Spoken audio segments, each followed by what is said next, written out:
महाराष्ट्राच्या राजकारणात वेगळी छाप उमटवणारे कडक प्रशासक आणि निर्णयक्षम नेते म्हणून अजित पवार ओळखले जात होते। बारामती पासून मंत्रालयापर्यंत त्यांचा राजकीय प्रवास हा संघर्ष, सत्ता समीकरणे आणि विकासाभिमुख धोरणांनी भरलेला राहिला। अजित अनंतराव पवार यांचा जन्म 22 जुलै 1959 रोजी पुणे जिल्ह्यात झाला होता। ग्रामीण पार्श्वभूमी, सहकार चळवळ आणि राजकीय वातावरणात त्यांचे बालपण गेले होते। शिक्षण पूर्ण करत असतानाच त्यांनी सार्वजनिक जीवनात सक्रिय सहभाग घेतला होता।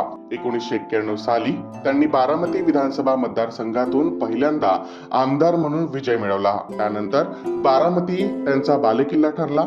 जनतेशी थेट संपर्क, विकास कामांचा पाठपुरावा आणि प्रशासनाची मजबूत समन्वय यामुळे त्यांनी मतदारसंघाचा विश्वास टिकवून ठेवला।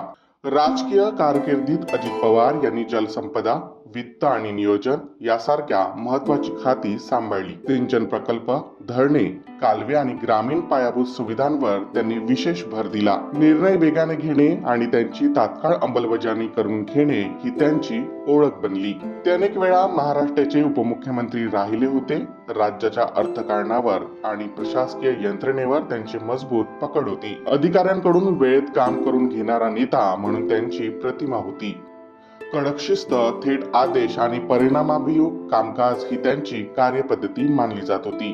त्यांच्या राजकीय वाटचालीत वाद आणि संघर्षही आले। काही निर्णय आणि वक्तव्यामुळे त्यांच्यावर टीकाही झाल्या। मात्र समर्थकांच्या मते हे निर्णय राज्याच्या दीर्घकालीन विकासासाठी आवश्यक होते। सत्ता समीकरणांमध्येही त्यांनी आपले स्थान प्रभावीपणे टिकवून ठेवले। महाराष्ट्राच्या राजकारणात अजित पवार हे एक महत्त्वाचे पॉवर ऑफ सेंटर म्हणून पाहिले जाते। प्रशासनावर पकड, निर्णयक्षमता आणि विकासावर लक्ष केंद्रित करणारी त्यांची राजकीय कारकीर्द दीर्घकाळ लक्षात राहणारी ठरली। आज त्यांचं अपघाती निधन झालं आणि संपूर्ण महाराष्ट्र पोरकं झालं। अजित पवार यांचा जीवन प्रवास हा सत्ता, संघर्ष आणि कार्यक्षम नेतृत्वाचा प्रवास म्हणून ओळखला जाईल। राज्याचे उपमुख्यमंत्री अजित पवार यांना महाराष्ट्र टीव्ही 24 तर्फे भावपूर्ण श्रद्धांजली।